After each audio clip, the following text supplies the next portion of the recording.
Jay goes, let's get it straight. Nobody's just afraid of 50 Cent. I think he would have done that if that was 50 Cent. No one's scared of 50 Cent. When he's saying he's not afraid of 50 Cent, why would you have to make that clear when no one's ever asked me if I'm afraid of Jay-Z? Even the glasses. What do glasses represent? Intelligence, right? A nerd, maybe?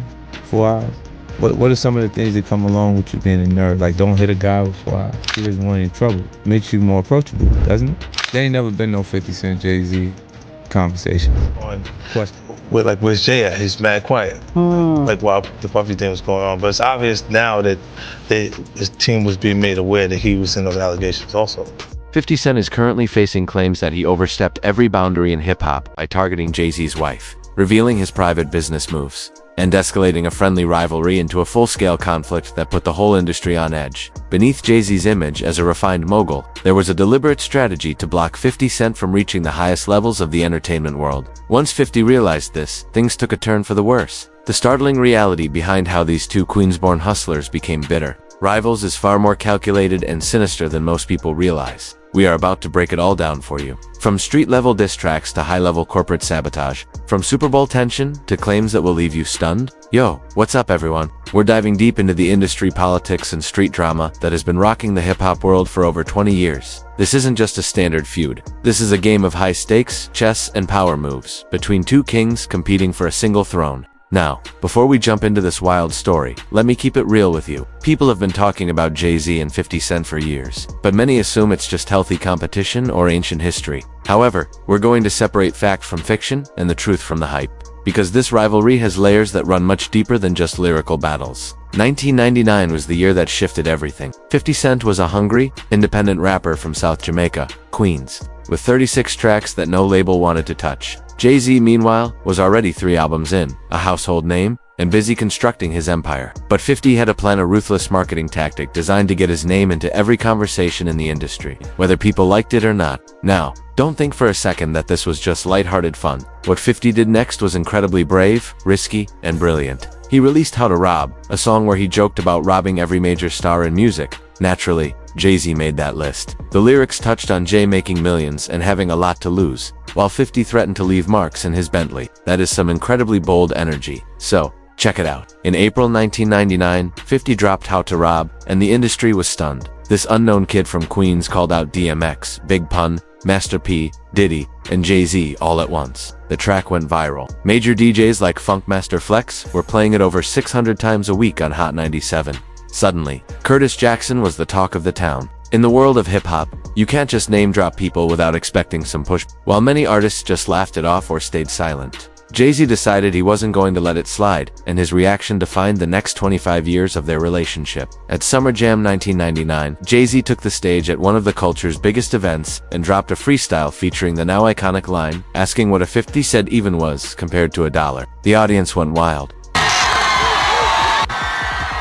I'm about dollars, who the f*** is 50 Cent? Jay later recorded that line for his song It's Hot, Some Like It Hot on Volume 3. The bar was dismissive and sharp, framing Jay as the high-value currency while making 50 look like spare change. But here's the interesting part. 50 Cent was actually thrilled by the response. Jay-Z had essentially just shouted out his name to 30,000 people. That was exactly the goal-getting. Free promotion from one of the industry's biggest stars. 50 even joked that he owed Jay a bottle of champagne for the look. That shows some serious strategic thinking. While others might have felt insulted, 50 saw a chance to climb and took it. However, 50 didn't just let the matter rest. In 2000, he released Be a Gentleman, a direct attack questioning Jay's street cred, making fun of his age, and calling him a fraud. 50 was attacking Jay's entire persona, arguing that money and fame didn't equate to respect in the streets. He labeled Jay a fake and a con artist, wondering how a 41-year-old could claim to rule New York. That is disrespect on a major level. Then, life took a violent turn. On May 24, 2000, 50 Cent was shot 9 times in front of his grandmother's house. He survived, but Columbia Records cut him loose and blocked his debut album. The feud went quiet while 50 recovered and started over using the mixtape circuit. But that drive to succeed never faded. This is where the narrative goes beyond simple rap beef. When 50 returned in 2003 with Get Rich or Die Trying, backed by Eminem and Dr. Dre, he didn't just return. He moved over 800,000 copies in his first week and was heard everywhere. The album went diamond, making 50 Cent an unstoppable force. Jay-Z recognized this immediately. Even Jay's associates admitted he warned the Rockefeller roster to release their music fast, because once 50 dropped, the game would belong to him. That is a mix of respect and genuine concern. Jay saw the wave coming and tried to get his team ready. But nothing could stop the 50 Cent era of 2003. For a short time, they kept things professional. In 2003, they filmed a Reebok ad and co-headlined the Rock the Mic tour. They were earning together and doing joint interviews. In an interview with Entertainment Weekly, they even traded compliments. Jay called 50 the biggest thing in music, while 50 respected Jay's longevity. It looked like a truce, but the underlying tension remained. 50's G-Unit sneakers significantly outsold Jay's S. Carter line, bringing in massive revenue for Reebok. That sparked a new kind of rivalry, one based on business rather than just lyrics. 50 wasn't humble about those sales either. He would go on the airwaves bragging about his shoes moving while Jay's were gathering dust. That's the kind of pettiness that fuels real hatred. Let's look at what really triggered the fallout. In November 2003, Jay seized the Black Album and G-Unit's Beg for Mercy were set to release on the same day. 50 publicly bet that G-Unit would outsell Jay-Z. That is a massive gamble against a legend. Both projects leaked, forcing earlier release dates. When the smoke cleared, Jay-Z took the #1 spot for the week, with over 460,000 sales, while J-Unit landed at number 3 with 377,000.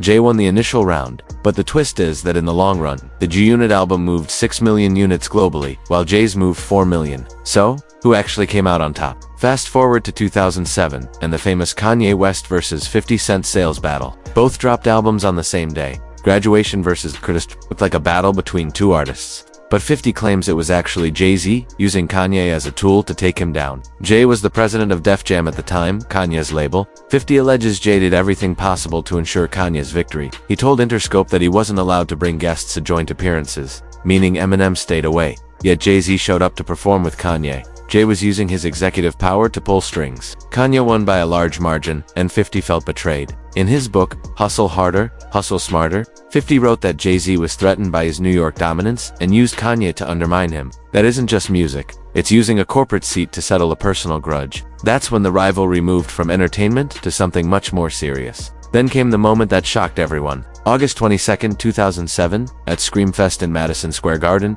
50 Cent showed Jay he was done playing around. During the show, 50 performed and was supposed to exit, but T.I. brought Jay-Z out as a surprise and called him the King of New York. That was the title 50 had been claiming. As Jay tried to have his moment with Kanye, 50 made a bold move.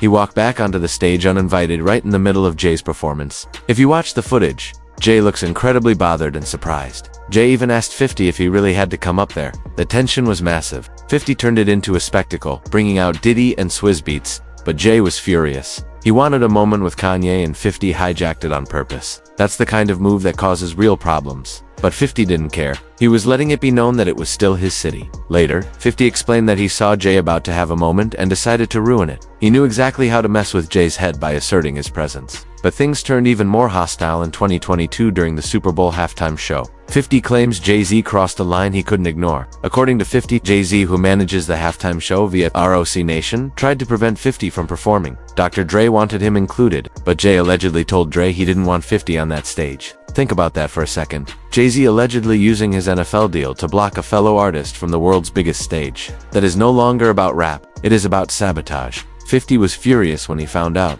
He revealed that Eminem actually gave the NFL an ultimatum. He wouldn't perform unless 50 Cent was there too. One of the most famous halftime shows almost lost its headliner because of this gate. Tony Yayo confirmed the story, saying Jay was acting like a hater. 50 realized then that this was deeply personal. In a 2024 interview, 50 said Jay-Z felt threatened and that he draws the line when competition moves into blocking business opportunities. He noted that Jay was still competing even without a new song out, which made no sense to him. Then, 50 took things to a very personal level. He started attacking Jay's looks, his Grammy record, and even his marriage to Beyoncé. 50 suggested that Jay's 25 Grammy wins were a result of his marriage rather than his talent. He claimed that once Jay signed that marriage contract, the awards started piling up. He told The Breakfast Club that Jay's success was tied to Beyoncé's influence. He was essentially saying Jay isn't a street rapper anymore, just a businessman who gets trophies because of his wife's status. 50 even posted memes mocking Jay's appearance, comparing him to Jean-Michel Basquiat, and making insulting comments about his style. He called Jay's 444 album golf course music, saying it was too intellectual and disconnected from the streets. 50 said the music made him feel like he should be wearing a sweater around his waist, and that the streets just wanted to have a good time instead.